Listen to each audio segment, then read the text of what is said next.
Welcome, everyone. Good evening. My name is Gannit Ankori, and I am the Henry and Lois Foster Director and Chief Curator of the Rose Art Museum at Brandeis University. I am thrilled, delighted, and honored to welcome you to this evening's program, The Magical Worlds of Leonora Carrington, where I will be in conversation with the fabulous Dr. Susan Aberth, one of the leading scholars on the work of the visionary artist and writer Leonora Carrington. It's an honor to have you here, Susan. Thank you for coming, and thank you all for joining us. So a little introduction about Susan, who actually needs no introduction. But Dr. Susan Aberth is the Edith C. Blum Professor in the Art History and Visual Culture program at Bard College. Her publications include The Tara of Leonora Carrington, which she co-authored with the Mexican curator Teresia Arc, and Leonora Carrington, Surrealism, Alchemy, and Art, which I hold here. It's been a Bible for us as we worked on this exhibition. She has also contributed to the publications Witchcraft, Not Without My Ghosts, Agnes Pelton, Desert Transcendentalist, Surrealism, Occultism, and Politics, In Search of the Marvelous, and Leonora Carrington. And sorry, the full title, Leonora Carrington and the International Avant-Garde. I apologize. So many books, and I just mentioned a few. Her work has also appeared in Art Forum, Journal of Surrealism of the Americas, Abraxas, International Journal of Esoteric Studies, and Black Mirror. We're so honored to have you here tonight. Welcome, Susan. Thank you. Thank you. I can't wait to get started. All right, so let's get started. Let me try to move the slide. Okay. So the program today is in conjunction with the Rose Art Museum's exhibition, Leonora Carrington Dreamweaver. You see it just an installation shot.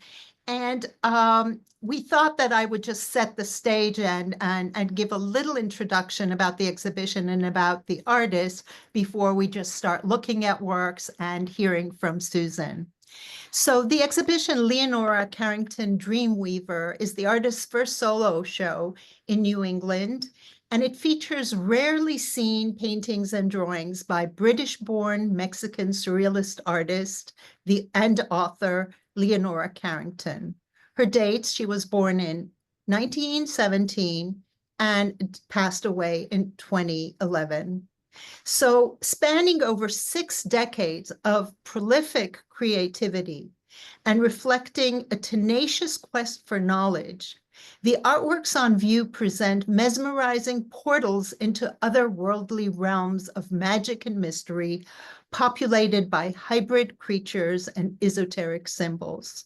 And you see the correspondence between what we find in Carrington's art and the titles of Susan's books, and why she is the perfect interlocutor to try to unravel the mystery. So, a pioneer of surrealism, Carrington's work embodies her inquisitive nature and unbounded imagination. Born into a wealthy Anglo-Irish family, Carrington would spend her life freeing herself from conventions and gendered strictures imposed upon her by society. Her rebellious spirit was nourished by her Irish grandmother, mother, and nanny, who encouraged her immersion in imaginary worlds and initiated her interest in Irish fairies, folklore, and mythology. Drawing and writing since an early age, she convinced her parents to send her to art schools in London and Florence. At 19, her mother gave her Herbert Reed's 1936 book on surrealism, inspiring her to join the art movement in France. After an intense but short-lived love affair with Max Ernst, Carrington experienced a series of traumatic events that led to a severe mental breakdown, forced institutionalization, and finally a daring escape from war-torn Europe. And we'll discuss some of these facts later on.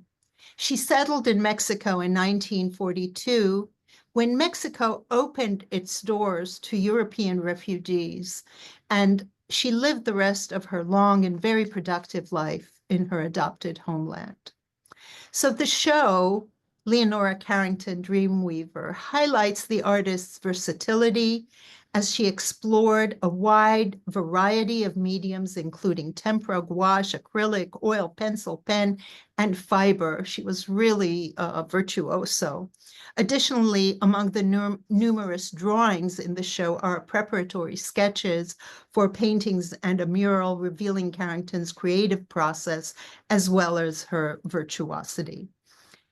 Leonora Carrington, Dreamweaver, then unveils the complexities of an extraordinary creative female human animal, as she described herself from a feminist ecological perspective. Her compositions and imagery, inspired by biography, folklore, mysticism, religions, myths, and the occult, take us on multidimensional journeys that seek to unravel the world's most profound mysteries. That is what the exhibition is about. And the next slide, Dreamweaver, is a pencil on paper drawing from 1955, which gave the exhibition its title. And before, I'm crazy about this work. I also have a detail of it for you to look at. I thought, Susan, I would just hand it over to you. Okay. Well, when I first heard that there was going to be a Carrington exhibition at Brandeis, I literally counted the days on my calendar to go. I was there right at the opening, and I was astounded at this exhibition because I, who have seen almost all Carringtons, there were many works I had never seen in person. So thank you, Gannit, for doing an extraordinary job.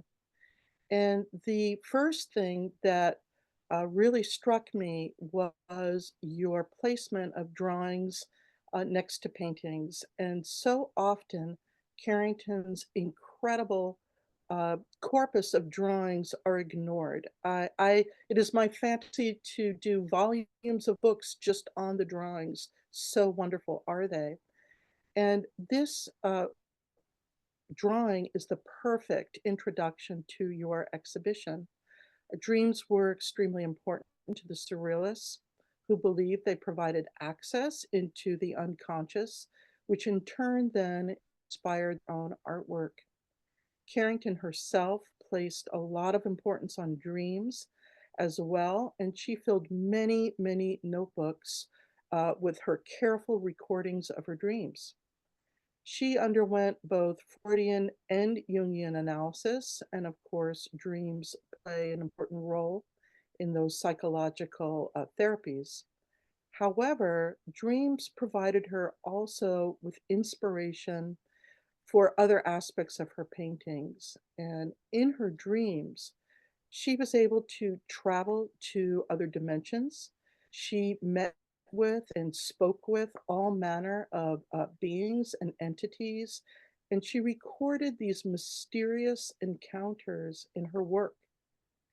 And regarding this particular drawing, I would like to comment on how incredibly fine and detailed her technical skill is. And this reflects her legacy, the legacy of her training with Amédée Ozenfant in London.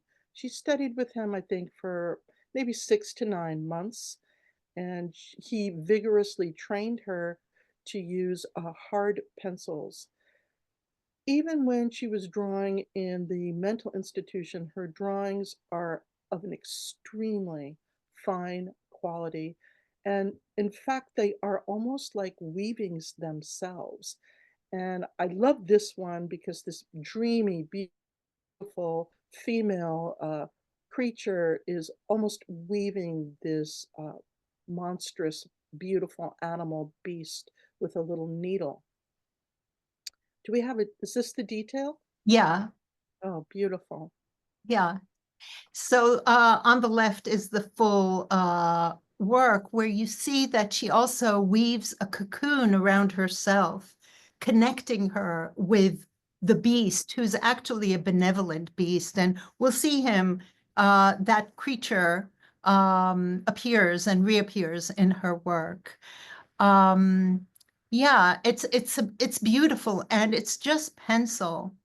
I also think that uh, this is a left-handed weaver, and we know that Carrington was ambidextrous and often preferred to use her left hand to, the nuns were her teachers, and they thought that was satanic. So, but she kept on using her left hand, and it's like it's the penciled line and the thread that are the same. So weaving and drawing are all about creating and creating creatures and creating meaning and creating worlds, which I absolutely adore. And she weaves herself and the animal together, and that kind of affinity with nature and with all living creatures is something that was very much central to her. You know, you'll notice that the date for this drawing is 1955. And I think that's a very significant. She had been living in Mexico since 1942. And in the 50s, she housed a family, an indigenous family of master weavers who were greatly respected. They lived on her premises and they wove for her magnificent tapestries after her cartoons. And here's a beautiful example. And again, I'm so glad that you incorporated her tapestries, which also, until recently, have been ignored.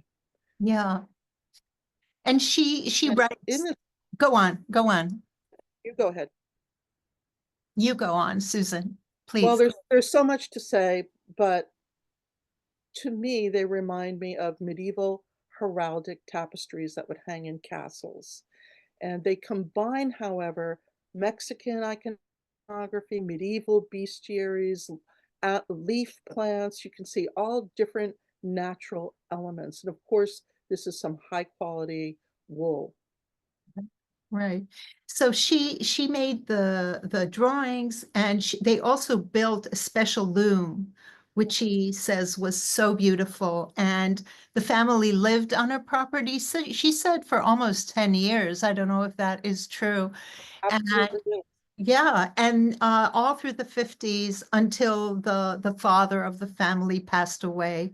And this series I love because they are hybrid creatures that are, there's a human element, there's a floral, fauna, flora, and the imagination, of course, endless. And it's just gorgeous. So weaving does, excuse the pun, weave through the show, and we put it together. The other thing about um, um, her and is that there is something magical about her paintings, the way she puts these things together. It's almost another dimension. And we brought a quote by one of her acquaintances, the poet Edward James, also an art collector. And he writes that the paintings of Leonora Carrington are not merely painted, they are brewed. They sometimes seem to have materialized in a cauldron at the stroke of midnight, connecting the work of magic to the work of art and to creativity. And it reminded me of the fact that her kitchen was kind of the center of the house and the center of the home and the center of creativity. And that you, Susan, had the great fortune of spending many, many hours in Leonora's kitchen. So here's a photograph of you and Leonora and Alan Glass in this beautiful, beautiful kitchen. Can you tell us about this? Oh, there's so much to say, and again, I feel so privileged that I knew her over about, I don't know, maybe 10-year plus period of time. Um, because I spent so much time in her kitchen, I knew that the kitchen was a central element of her work. And what I discussed with her many times was the idea of domestic space as a sacred space. So traditionally, the kitchen is a site of female drudgery, but she was heretical and she liked to turn things around that were negative and put a new spin on it. So now the kitchen became a site of contestation, protest, and the magical brewing of potions, a female powerful site. We always sat in her kitchen. It was always at this table. I thought the table was like a seance table. I thought it would elevate, and I used to think about all the great intellectuals that sat at that table at one time or another, Octavio Paz and many, many others. And it always had a little plastic tablecloth, and as you can see, it was very humble. She didn't do fancy remodeling. She kept it real all the time. She had postcards taped up and again, very real. She loved to cook. When I knew her, she didn't do too much cooking at that point. She was in her 70s and 80s. Well, if I may, I'd love to talk about this just a little bit more in relationship to myself. Uh, I met Leonora in New York at her gallery in Brewster and when on 57th Street. And when I first saw her work, it was an epiphany experience for me. I had to stop, I had to look, I had an immediate realization that this work was going to be the future of art. And it was almost like a mystical experience. And when I first met her, she was extremely rude to me, which I loved. She kind of put me through an initiation, but when I finally spent time with her in Mexico, it really changed. So again, I knew her both before writing my book on her and afterwards. Hmm. Can you say a little bit about this initiation? Because there's a documentary film where she tells someone, you're being too intellectual. You're intellectualizing. You understand nothing. And she says this to a person, not in a mean way, but in as a matter of fact. And I know that she did not like art historians who came and tried to explain her work. And so what was the initiation? Did she want to make sure that well, you say, I mean, I have my hypothesis, but tell me what Here, you think. here's my interpretation of what I went through. And again, it was a very long process. I would, at the beginning, as kind of a newbie, I would say, "Oh, what does this painting mean?" And she would literally fly off the handle and say, "Why should I do all the work for you? You tell me what it means." And it was through a long process that I began to understand again, and you had mentioned earlier that artwork is a magical process in and of itself. And that, like any initiate, I had to look at the paintings over time. I had to grow and be able to understand what they meant. She could not give me an easy explanation, or she would have denied me the important process of coming to terms with the iconography, the way it was painted, you know, and everything that was captured in her work. I hope that makes sense. It So does. It did, that's what yeah. it was. But doesn't living with her paintings and drawings, now over the months, and until June 1st, and looking at them very closely, and, close looking at the paintings is a gift. It really is a gift. I can understand certain layers, but I really feel like I can't understand everything. So, interpreting through regular iconographical and iconological methodologies that we learn in school doesn't help. Knowing what each symbol means, or looking up what the symbol is in this esoteric theory or that system of belief, it doesn't explain everything. There's always something that's left that is another layer of mystery. Is that true, or did you, after many years? Absolutely true. And another interesting thing about Carrington's work, and I've studied many artists, but I've only found this to be true with her, is that they're kind of alive. They exude a sense of inhabitation. Now, I will look at a painting 50 times. Every time I look at it, I see something different. Yeah. It's as if it gives it to me. It reveals it to me. It says, "Oh, you're ready now to see this." Yeah. You've looked and looked and looked, and here it is. So it seems almost manifest. And that is the power of Leonora Carrington. I agree. I discover new things every time as well.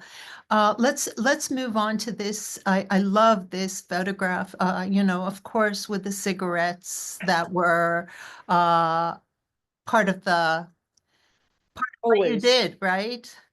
always. Always a cigarette in hand. Here she is. And here is Nora Orna, Kati Ona's daughter. Maybe you can tell us a little bit about her. Kati was so important to Leonora, and Nora was very generous with me and with my book, and she lent me many photographs that her mother took. And so it was really lovely to meet her, and her children have her estate now, and it's full of treasures.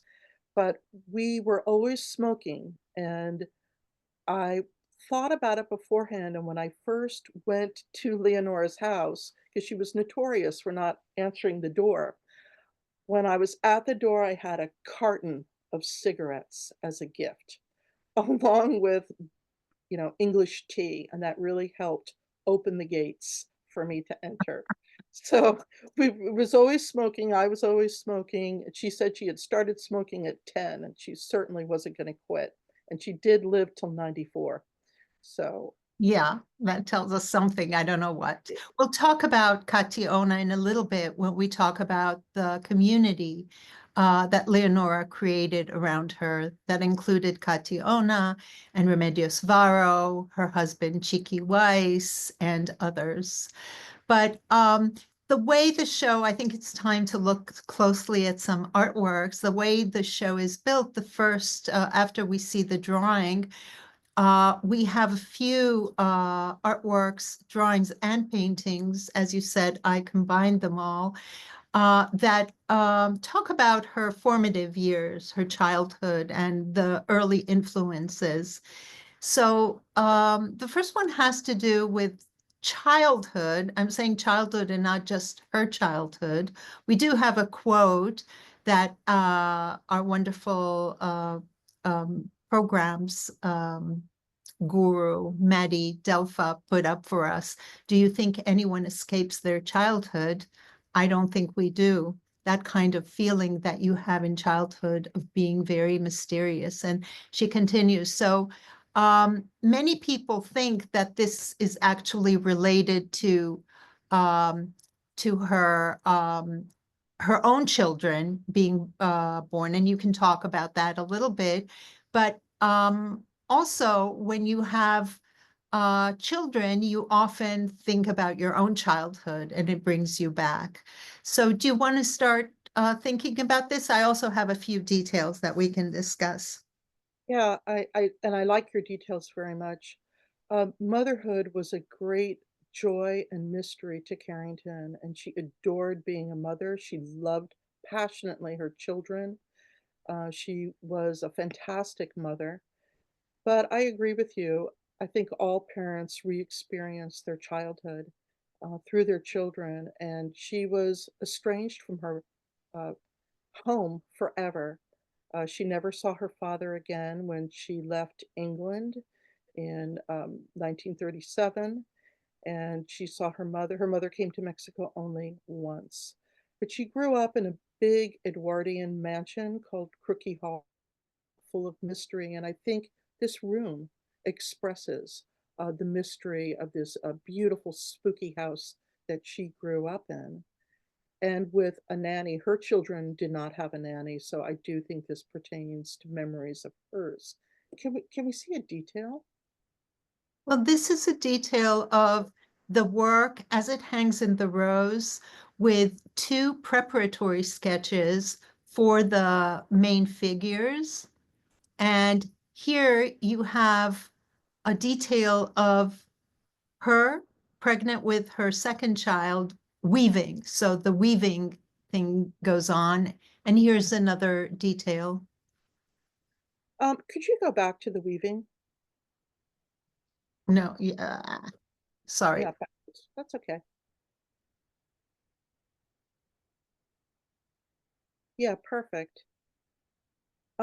So I wanted to hone in a little bit on this particular beautiful detail and to remind everyone that Carrington's childhood was all about weaving. Her father acquired his enormous wealth by inventing a particular attachment to a loom. They lived in Lancashire, which was the center of the weaving industry in England. His wealth came from the production of the textile called viella. And in the big hall of the mansion was a spinning wheel. And she's weaving in a spinning wheel type of a structure here. And I think the spinning wheel had a great personal symbolism for Leonora. It's in a lot of her paintings, sometimes just the wheel itself spinning through space. And I think she connected it to all the women weavers who were displaced with the advent of the Industrial Revolution and with women's role by the hearth of weaving and as characters in fairy tales and as the fates. So this is a rich, rich symbol for her. But also, upon going to Mexico, she became very involved with the Gurdjieff movement. And with her and her new friend from Spain, the surrealist Remedios Varo, they both attended Gurdjieff meetings. And part of the Gurdjieffian education was something they called movements, which were a series of exercises that enhanced spiritual meditation and concentration. And one of these movements was weaving. So actually, Dream Weavers is the perfect title for this exhibition on so many different levels. Mm. Yeah, it's really remarkable. I think that there's so many other things. The cats. I don't know if you met her cats when you were there. Times, but I love that the nursery has black candles and cats. Nothing is saccharine and sweet. Yeah. And you said she had a nanny, Nanny Kavanagh, and her grandmother also took care of her, and they were Irish, whereas the father was a businessman or industrialist in textiles, trying to make a lot of money. Her mother was Irish and I think had specific sensibilities that helped Leonora grow into the woman she became. Um, maybe. This is called, this is an installation view of the chair that we have here and the preparatory sketch for it, but we have more details and I wonder if you could tell us more about this. This is the Irish influence. Well, there's so much to say about this, and thank you again, Gannit, for pairing this with the drawing, that beautiful, delicate drawing of this kind of transcendent throne of the god, literally. Right. This is one of my favorite paintings by Leonora, and again, there's so many different things to be said, but we'll begin with the Irish part of it. The Dagda is the great god of the Tuatha De Danann, which is a supernatural race of people. They live mostly underground, which is part of Irish mythology, ancient mythology. And he was the deity of magic, the druids, wisdom. And this chair is almost like a magical invocation, as calling him forth to manifest and sit on the throne. And that's what's so magical about this painting. But I will also say the Tuatha De Danann was a race that was very matriarchal. And her grandmother, Moorhead, told Leonora that she had that blood in her. So Leonora felt literally like she had a magical lineage. And I think that's very evident in this work. And you can see from the detail, she liked to invent hieroglyphic forms of ancient writing that referenced it. But also, please note there's several important occult aspects to this painting as well.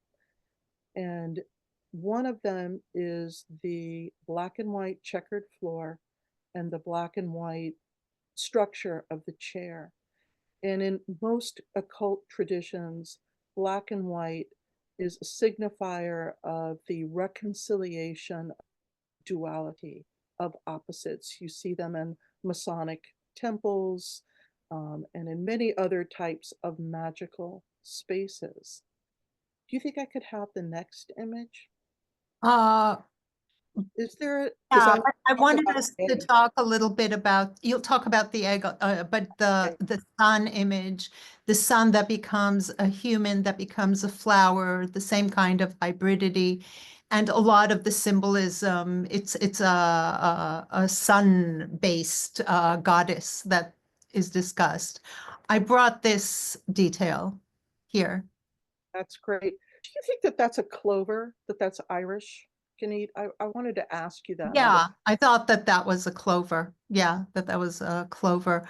And I think that the egg here with, you can't see it in the larger photograph, so that's why I pulled out the detail where you see these two disembodied hands or gloves with this tiny egg, and then you have the egg and the rose. Maybe you can talk about that. Well, the colors, there's only really three colors in this painting, and it's red, white, and black. Mm. And this directly corresponds to the three processes of alchemy. And this is absolutely referencing alchemy. It was her lifelong passionate interest. And on this red chamber for Carrington, red also signified female magic. And the egg, a very important symbol in alchemy, had a kind of dual symbolism for Carrington as female magic. The philosopher's stone was the egg, was femininity. And then of course there's a rose here. But I think what we're actually seeing is not only an invocation to the Dagda, but an actual alchemical process occurring before our very eyes, where some kind of milky, magical substance is brewing and, you know, percolating all throughout and even onto the floor as some kind of alchemical process is occurring before our very eyes. And I think, Gannit, when you stand in front of it, it does seem to be brewing, like Edward James said, right in front of you. Absolutely.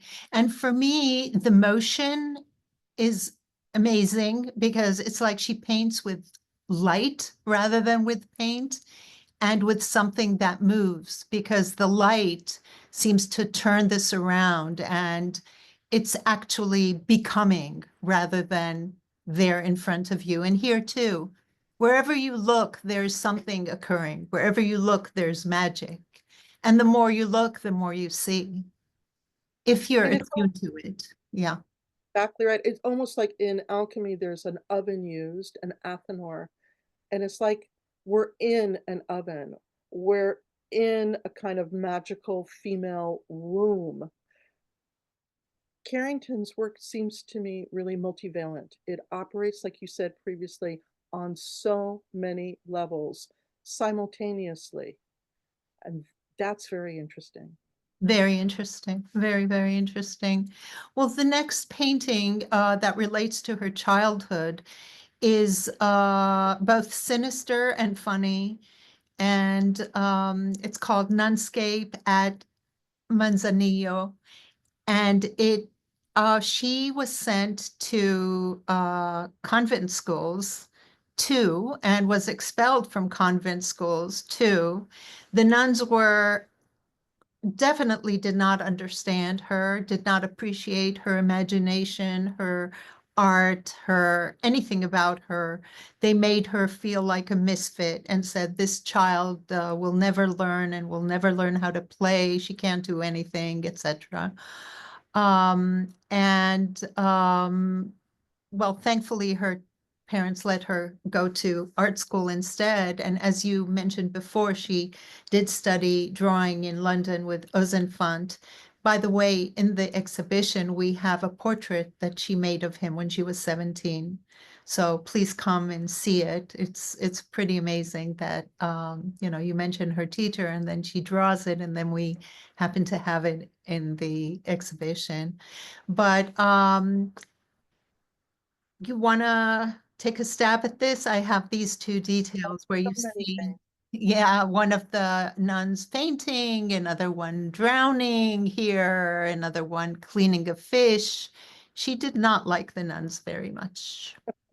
Well, one of the wonderful connections between Ireland and Mexico is that they both had advanced pagan cultures that were forcibly colonized by Christianity.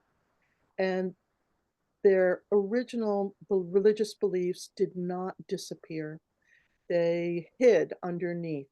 So when she came to Mexico, she understood the indigenous survivals. And I think she actually looked at their nuns in a different way. Mexican convent culture was actually very different than the rest of the world. And the Mexican nuns had a lot more freedom, and they also invented all the great dishes of Mexico, like mole and a lot of the recipes. And I see that in some of her paintings, the occult robes look a little bit like nuns' habits. And she did this out of playful heresy. So Mm. I think heresy is the word I would use. They're lovingly made fun of, but at the same time, they're kind of great explorers playing with fish. I love them hanging their underwear Right on here the at the little bottom. clothesline. Yeah. And the owl, the age-old symbol of the witch, and also of wisdom, kind of You preside see it, over the and whole. another egg here, and a lot of kind of pseudo-Egyptian elements that tie Yeah, into it.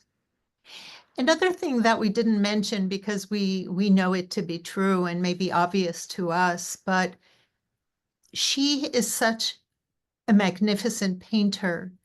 And the sky in this one, you look at it and it's evidence that she knew Turner's seascapes really, really well. That she could really, really paint the birds on top, the fish at the bottom. I mean, everything she painted, she did so magnificently. It's pretty unbelievable. Yeah, yeah. Her technical skill technical skill was is remarkable. incredible. It's Yeah, remarkable. yeah. So I was very, very fortunate to also have photographs by Kati Ona.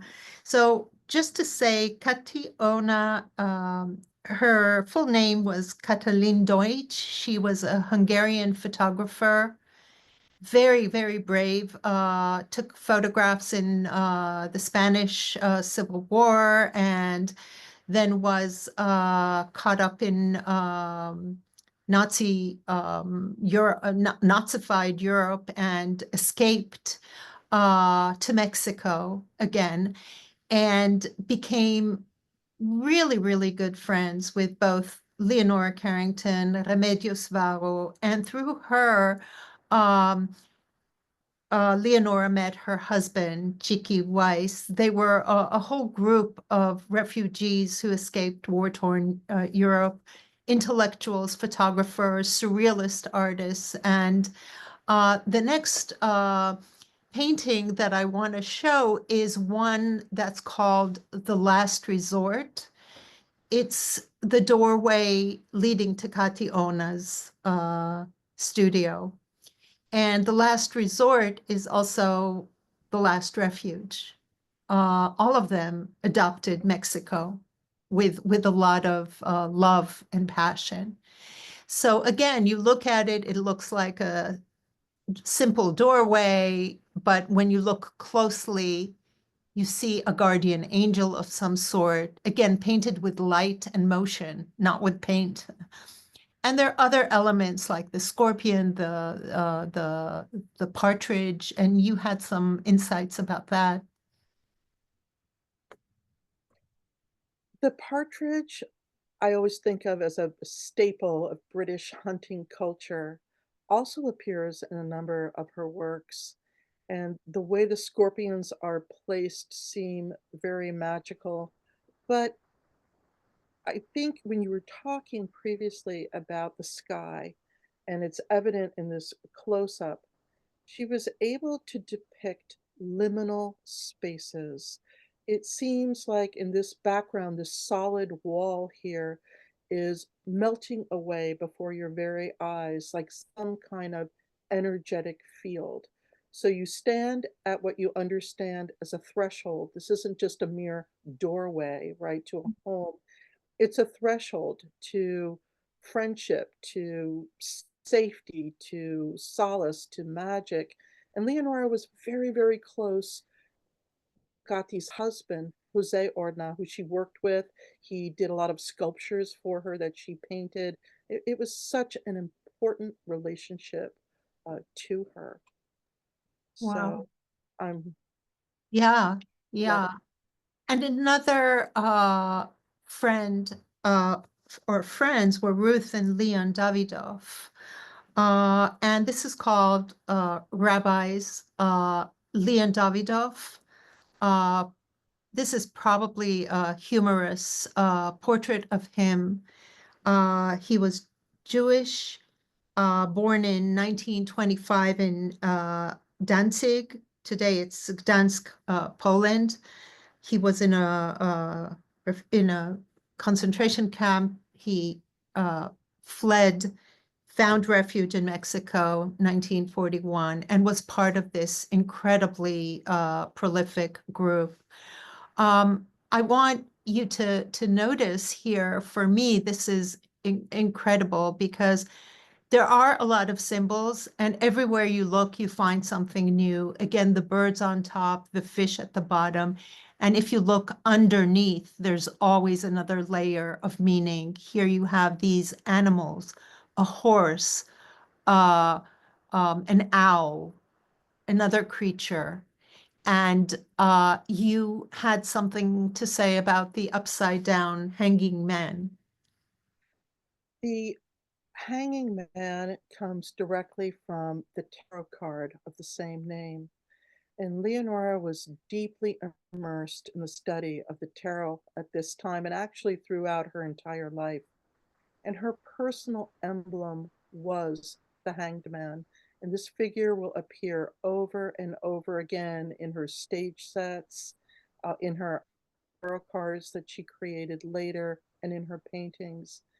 And this sacrificial man who hangs in a liminal space, you know, between heaven and earth, kind of suspended, deeply resonated with her and all that she had experienced in her life as a refugee and being a woman and studying magic. It's a beautiful personal symbol. Mm. And the detail that I wanted to share, this baboon, female baboon with the hands, you know, a lot of times the hands are in the position that remind us of Buddhism or Christ the Savior, etc. But I wanted to, when you look underneath, what you find is this creature that we already saw in the first drawing. And then one of my favorite things that I only saw when the painting arrived here was that underneath you have another pair of eyes. So there's another pair of creatures. And the Irish fairies lived in Otherworld. That's the name of their world. And you said it was underground. So we still have all of that, not to, you know, she was this is her Jewish friend. She had always been interested in Judaism and Jewish mysticism, Kabbalah. So here she has like a Jewish element here. I think generally there's something very beautiful and balanced about this. It's mysterious, it's quirky, it's strange, but it's also harmonious and balanced with the person upside down here, person right side up here with the complementary colors. And it's mysterious but harmonious, and that's how she saw Leon Davidoff. It's a kind of You portrait. know, I just wanted to add the table. The Yes. domestic table for her seems to always operate as an altar. And on the altar is the pomegranate from the Garden of Eden and a glass with wine. Salad. So Yeah, yeah, it's like the mass, it's like magic, it's an offering and it activates whatever is going to happen here. absolutely. And here you have a little fly or insect, and behind is a kind of halo, a circle of light that also, you know, and this is why I say I look, I see these heads, I see the lights, I see everything. I try to decipher it, but I'm always in between. I'm always in a liminal space as well, between understanding and having to seek comprehension. So, one of the quotes that I love from Carrington is, I didn't have time to be anyone's muse. I was too busy rebelling against my family and learning to be an artist. And since she did live with an older man, Max Ernst, and was part of the Surrealist circle, first in Paris, then in France, where a lot of the older male artists were looking at their young female lovers as muses rather than full human being, or as the femme enfant, the kind of childlike muse or conduit to the unknown. She is rebelling against it, the way she rebelled against her family, who wanted her to go to debutante balls and just marry someone with an aristocratic title so the family could progress. And she didn't want any of that. But as she was rebelling, the war broke out. Max Ernst was arrested twice, first by the French because he was German and a resident alien, and then by the Gestapo.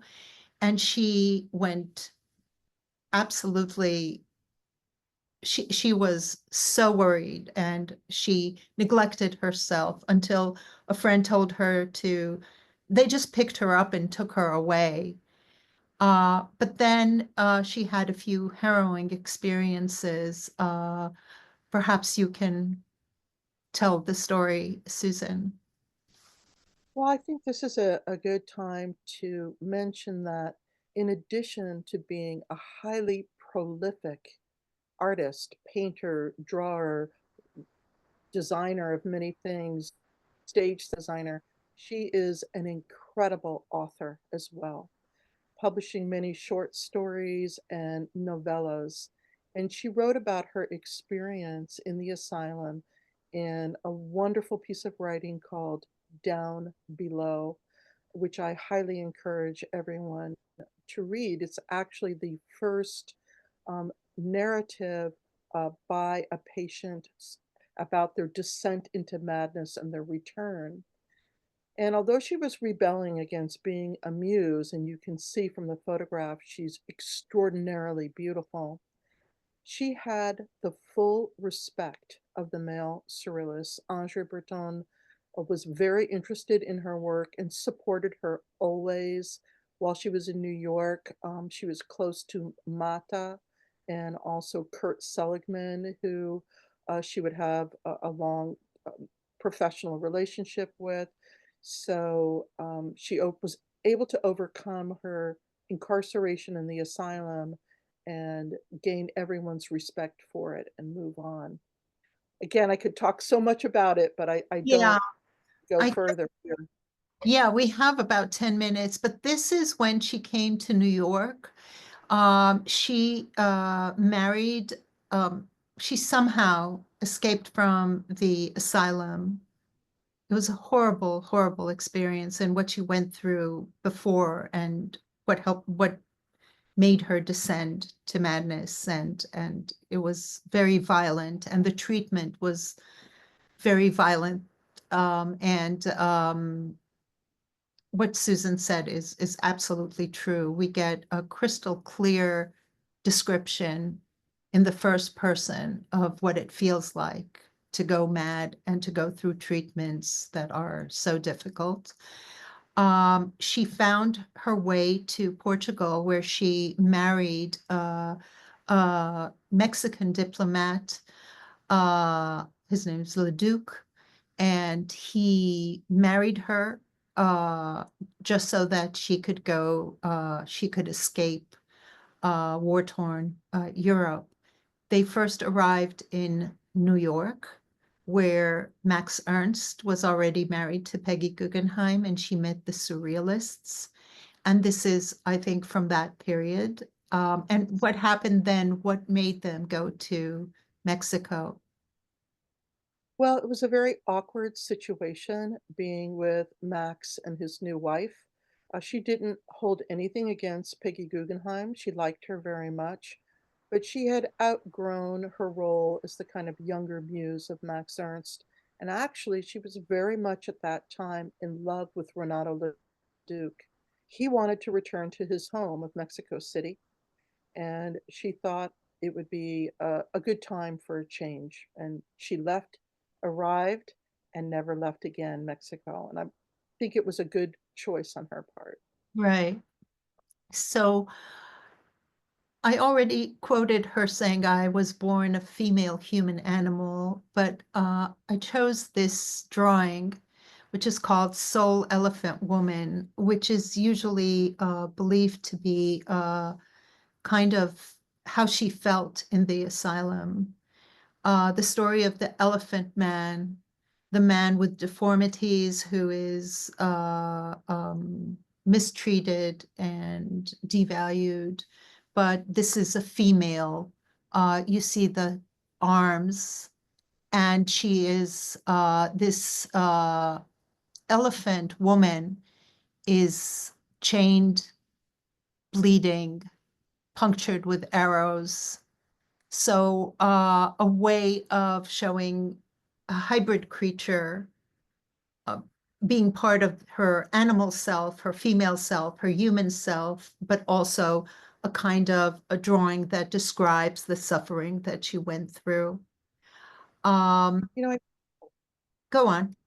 I think just quickly, she did equate the suffering and treatment of animals with the suffering and treatment of women as a feminist statement. And I think that's very much in evidence here. And also, I just want to reinforce the fact that one of her great contributions to art was the breaking down of the hierarchy between animals and humans, with animals being superior, and the way they are always shown as equals to each other, I think is one of the reasons why she's very popular today. So that leads us to, I think this may be the last one we have time for, sadly, but this is called Pastoral. It's a beautiful, beautiful painting that is painted. You can see that she was in Italy and she knew Giorgione's Flight to Egypt. You can see, or the Tempest. You can see that she knew the genre of picnics like Manet's uh, Picnic on the Grass, etc. But what is really special is her treatment of animals, and this is what I called um, a feminist an eco-feminist worldview, where she thought she was heartbroken by the mistreatment of animals, of nature. She would be horrified, you know. She thought that nature was female and has been abused and neglected by human beings. And I just want to show details of how the animal and the human take care of themselves, how this hybrid creature brings a gift to this young man. I want you to notice the details here, that you discover animals everywhere. And even in the trees, you find these fairies or these angels or these female beings that are, you know, if the early works we saw she painted with light, here she's painting in shadows and these creatures come to light. And another beautiful uh, acrylic on canvas painting of the cabbage, um, which has layers like her mind, her paintings, you know, layers upon layers. And it's also a symbol. I think I wanted to end with this one because you have we have 3 minutes. And this is a drawing of Maria Felix, the wonderful actress who was also a friend. And we have in the show only the drawing, which is a preparatory study for the tarot. Susan? Well, yes, I'm so glad that we're going to end with this one. Usually, Carrington did not execute commissions, but she made a few exceptions, and one of them was for the fabulous Maria Felix. She even did a triptych altarpiece for Maria as well. And in this picture, she shows her as the high priestess in the tarot deck. And she's like a moon goddess, you know, the high priestess is associated with both the full moon at top and the crescent moon at the bottom. But if you look very closely at her garment, there is an entire tarot laid out reading. And I analyzed this extensively in my book on Carrington and the tarot. The center is the sun card, and then all around it are images from the Smith uh, Waite tarot deck. And you can see, if you look closely, Gannit, at the bottom is the Hanged Man. The bottom left, right there, her emblem. So she puts her own emblem onto Maria Felix's garment. And again, the more you look, the more different things you find. And she blended the magical traditions of all cultures into one seamless, unique, personal vision. It's incredible. And this is almost reminiscent of the table altar that we saw in the Rabinos. And the way she's holding her hand is very similar to the weaver. And we see all these creatures from underneath. It's just endless and so rich. So I think that we have 1 minute, and I would like to end with this quote: "Wake up, listen to the call to create a new and better world now," which is exactly what we need today. And my question to you, Susan, is Why is Carrington finally having a moment? I know it's too late, but I mean, but why does she speak to us today? Why do we feel like we really need her today? Well, as they say, the future is feminine, and she provides us with a roadmap to building a new world of greater equity between genders, between species, and in fact, between all life forms. And she also is a great inspiration to all creative people in the theater, in every type of artistic endeavor. So that's where her legacy will live on, not only in enjoying her work, but inspiring work. Mm. I also feel like when the rational toxic masculine mind has led us to wars and destruction, fires, floods, nature is rebelling, etc. Um, this other ways of knowing, alternative epistemologies, being in touch with the nature and mystery is something that we need to try in an alternative way of living. I think there's a need for that. There's a desire for that. And one last thing is she felt very strongly that underneath all of the world religions, which are all about masculinity, where only men can participate in rituals, and underneath it all were women's mysteries, and that they had been stolen from women and suppressed, and she wanted to bring them to light once again. I think that is the hidden iconography in a lot of her paintings, is the return of women's mysteries. Well, I think that's a wonderful, wonderful note to end on. And I'm so thankful to you, Susan. You are a treasure. You are wonderful. And you're I spoiled to treasure. And I hope everyone comes to see our show. It is on until June 1st, and there is a chance that it will travel to another venue. Please look for it. Thank you, thank you, thank you, Thank Susan. you, everyone. Bye, everyone.